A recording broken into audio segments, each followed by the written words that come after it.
Hi YouTube, this is Treva. I'm back finally. It has taken me a while to make another update video on my IVF because I had not too good news from my last cycle. The last time I made a video, I was so happy and so excited because I got a positive pregnancy test with my Clear Blue Easy digital pregnancy test like 3 days prior to me going to the doctor to take my beta. And when I went to the doctor for my beta test, it was only a 20, and the doctor said that was a little bit low.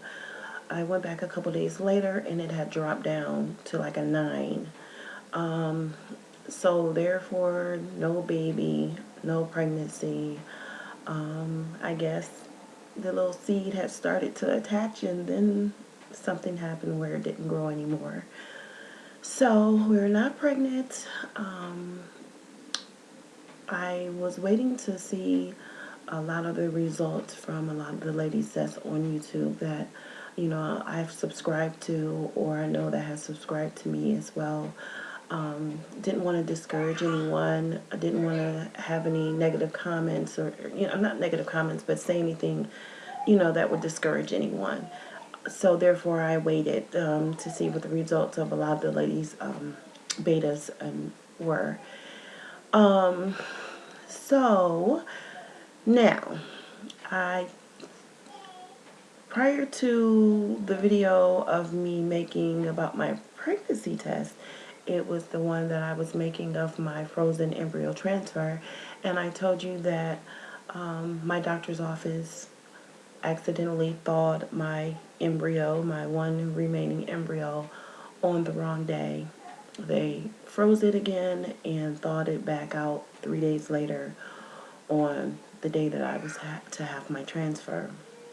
One of the things that the financial department at the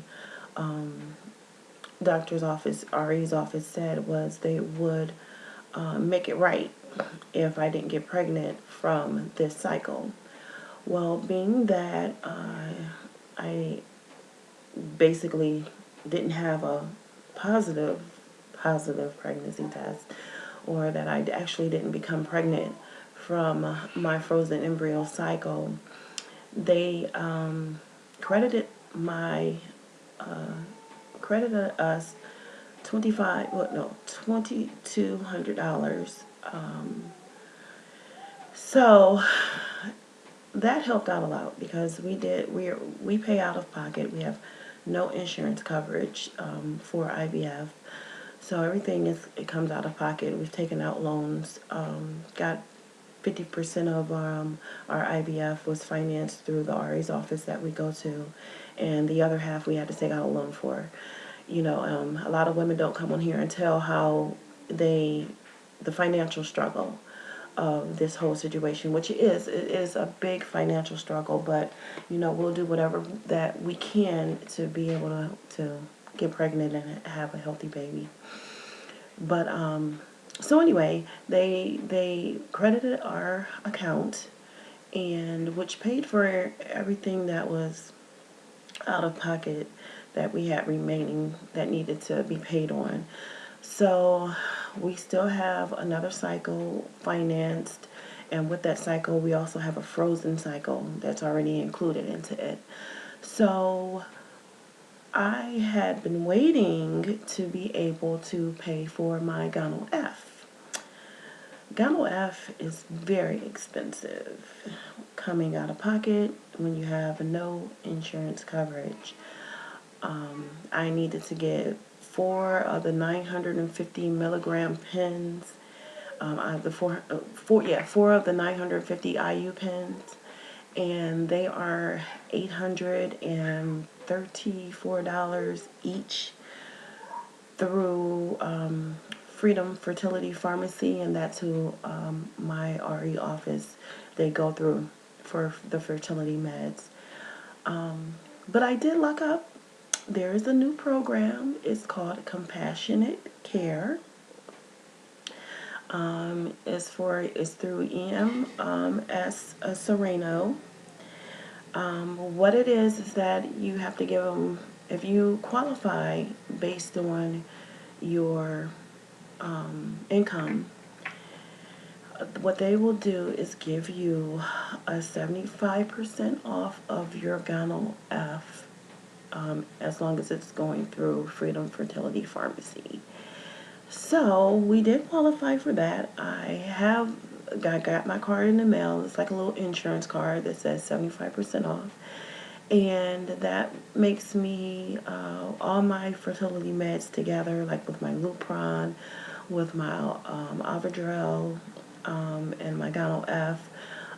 It's all going to come up to about $850 in total. Where in the beginning it was going to be 30, I think it was like $3,300 just for the Gano F alone. So that helped tremendously. I will definitely post in this video in the box the phone number and everything for anyone that needs help with getting the Gano F. There's a couple different programs for if you're a first timer and if you are a person that's going to do multiple cycles, that they can help with your medication. It's only the ones that they produce, which is the Cetrotide, Gano F, and Avadrel. They are the actual manufacturers of the medication, so you're actually getting a discount from the actual manufacturer when you go through compassionate care. Like I said, I'll post that information for you. I want to do whatever I can to help anyone else that is going on this journey. Okay, so getting back to the finances though. After maybe about a week before I found out that I was pregnant and then not pregnant, my job cut me to 20 hours a week. That's half of my pay. So therefore, my husband had to take on the bulk of, making most of the payments, our day-to-day bills and whatever, and really cut me to where I'm just not able to get my hair done, not able to get my nails done. But, you have to make certain sacrifices and different things. We filed our taxes, and we will be getting back enough to where I could cover my $850 of medication. So that's what our taxes is going to, is to pay for this medication so I can get this cycle rolling. I should be able to start my cycle in April, because I should get my taxes back in about another week. So hopefully in April I'll do another fresh cycle. I'm still taking DHEA 75 milligrams, the COQ10 400 milligrams. What else? My prenatal vitamin with the DHA. I also take omega-3 fish oil, ginkgo biloba, and the wheatgrass. All of those things are supposed to help produce better follicles, better eggs, higher quality, lower your FSH levels, because that is something with when you're older, like I am. I'm 40. I'll be 41 next month, and your FSH level does drop to where, because you don't have as many eggs in reserve, or as many mature eggs. So all of those different herbs and help with quality and quantity. So I haven't stopped taking them. I only stopped taking them when I thought that I was pregnant. I was only taking my vitamin and the omega-3 fish oil, because it's very good for brain function and everything in the embryo. So now I'm back on everything. So I was only off of them for the other stuff for maybe 2 weeks at the most. I also started back working out. Yes, IVF did make me gain weight. Oh my gosh, taking estrogen and progesterone. I know it has different effects on everyone, but I did pick up a good 9 pounds in like 3 months. And I had to get that off because I already have to get off 40 pounds on top of that. I mean, if I'm pregnant, it's no big deal. But not being pregnant and gaining 9 pounds, and when you already need to lose about 40, big deal.